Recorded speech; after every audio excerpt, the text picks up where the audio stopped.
9-cu sinif buraxılış imtahanına düşən bərabərsizlik sualının həllinə gəlin birlikdə baxaq. Hər şeyi beynində həll etməyə çalışan şagird bu sualın cavabını səhv yazacaq. Baxın, söhbət 73 nömrəli bərabərsizlik sualından gedir və burada əsas məqam nədir? Əsas diqqət eləməli olduğunuz şey odur ki, qoçaqlar, bərabərsizliyin sağını və solunu sıfırdan kiçik, yəni mənfi hər hansısa bir ədədə vuranda ya da böləndə bərabərsizliyin işarəsi əksinə çevrilir. Yəni uşaqlar, mən bunu həll eləmək istəyəndə nə edəcəm?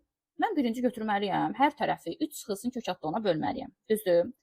Amma fikir verməli olduğum məqam budur ki, görəsən 3 çıxılsın kök altda 10 müsbət ədəddir, yoxsa mənfi ədəddir? Bunu fikirləşmək lazımdır. Ona görə də 3-ü fikirləşirsiniz kök altda 9 kimi, bundan kök altda 10-u çıxanda kiçikdir 0 alınır. Yəni mənfi bir ədəd alınır. Baxın, bəzən çalışırsınız kök altda 9-dan kök altda 10-u çıxırsınız, mənfi 1 alırsınız və ya kökün altında mənfi 1 alırsınız. Bu düzgün deyil. Sadəcə olaraq kök 9-dan kök 10-u çıxanda kiçik ədəddən böyük ədədi çıxdığına görə cavab mənfi alınır.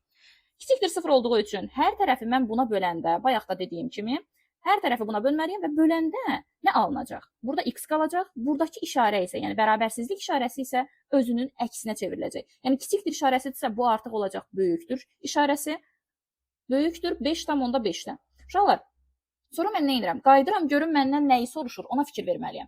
Bərabərsizliyin ən kiçik tam həllini soruşur. Əgər sizdə diqqət dağınıqlığı varsa ki, imtahan stresindən zaten bu diqqət dağınıqlığı yaranır insanda. Onun üçün də açar sözlərin altından ya xətt çəkin, ya da ki, bunu dairəyə alın.